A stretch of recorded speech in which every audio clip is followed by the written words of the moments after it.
So I started off with a quiz, and we'll take the quiz, right? I'm ready. So how many of you guys know someone that has cheated on their spouse, and when you found out about it, you said, "No, that didn't happen. There's no way there's no way they did that," and then you went to talk to them, or you learned more about the story, and it turns out that they did. Ben, Yes. Buva, Yes. Dan, Yes. opinion? Yes. Yes. Okay. How many people do you know, or do you know anybody that you have found out that someone that you were close to or someone that you know, they had sexually abused a child, and you said, "No way. That I know that did not happen. There is absolutely no way that happened."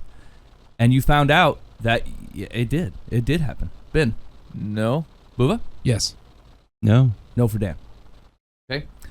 How many of you guys know somebody that you grew up with them and they were an absolute terror?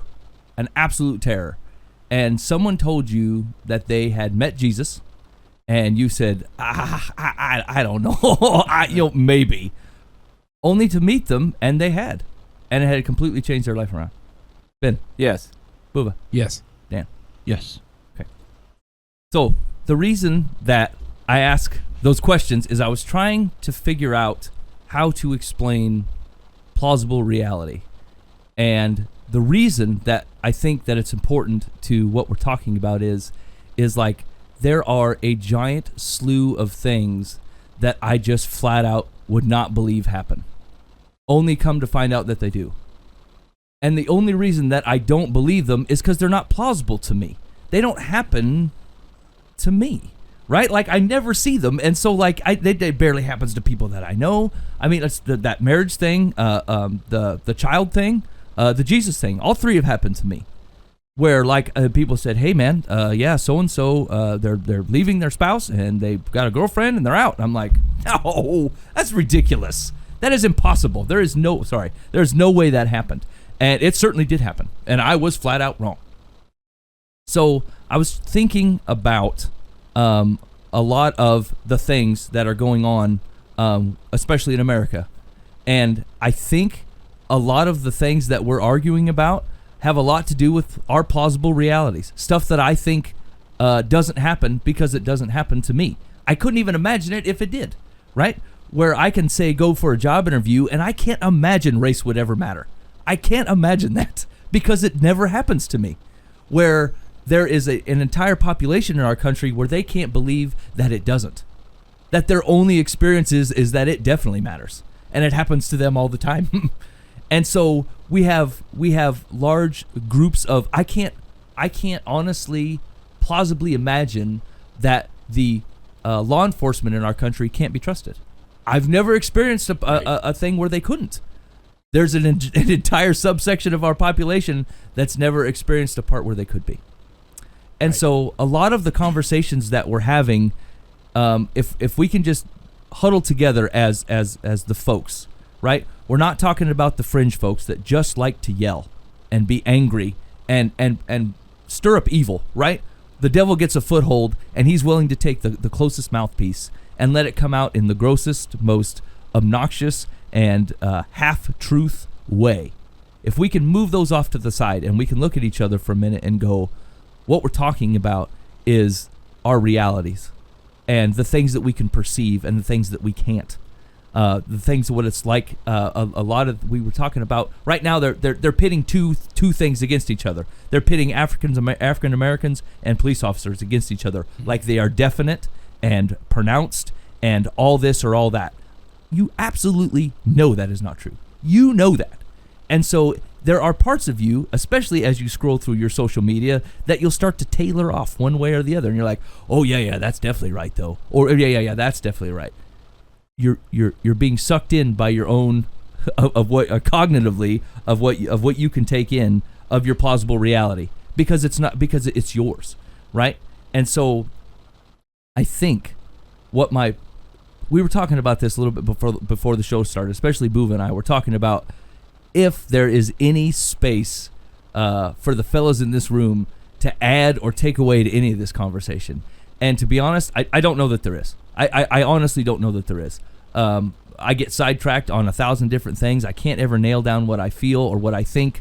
I feel like I'm being lied to in 6 different ways, and I can't tell the difference.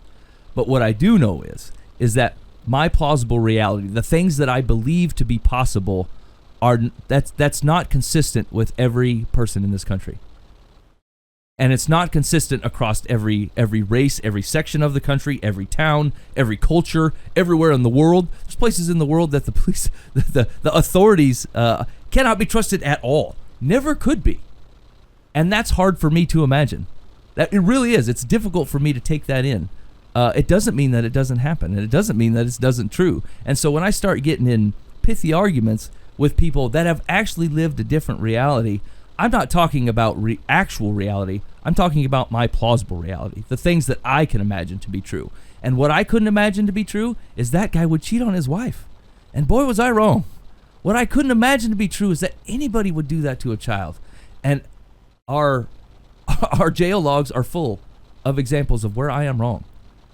I can't imagine that a God would know all the things that he knows on me and pay for that with grace, love, and mercy and put me right next to him. I have a hard time with that.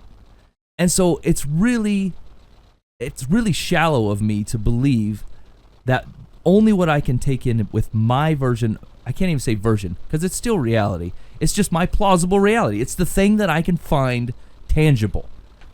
And that doesn't mean that that's the same for everybody. And you have got to know that's true. You have got to know that's true. You have got to know that's true.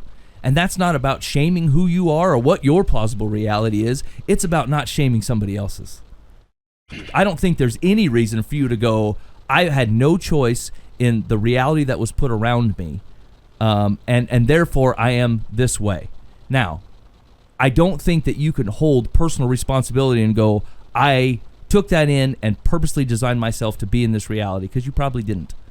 But it is on you to continue to live as if that's the only reality.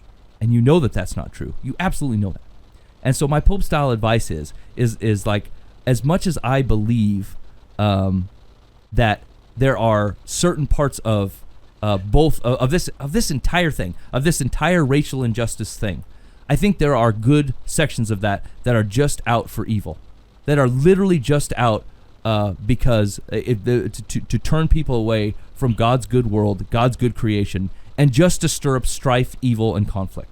That is true. Inside of those barriers, there is evil and mistrust and abuse that is going ignored by people like me, who have plausible realities that have a hard time taking that in.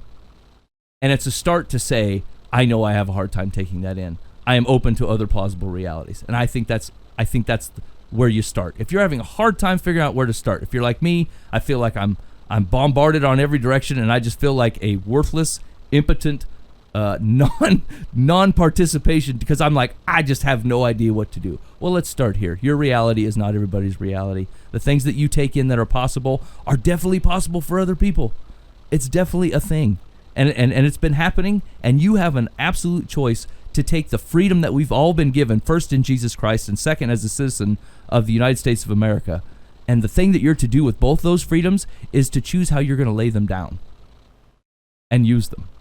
Because, I mean, we talk about, like, especially Old Testament Jews, we're talking about people that lived in societies where a lot of their freedoms were taken away. And they did the best they could with the freedoms they had. We've been given every freedom, and we do the least amount with every freedom that we have.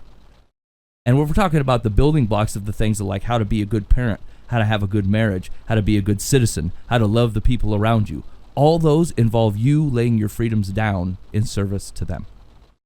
So the Pope-style advice is to take a look outside of your reality and realize it is not a definite. It's not a constant throughout both societies and races and pockets and cultures. It's not the same for everybody. And second of all, you've been given a ton of freedoms, and you've been given the right and the ability to lay them down in service of Yahweh and the people around you.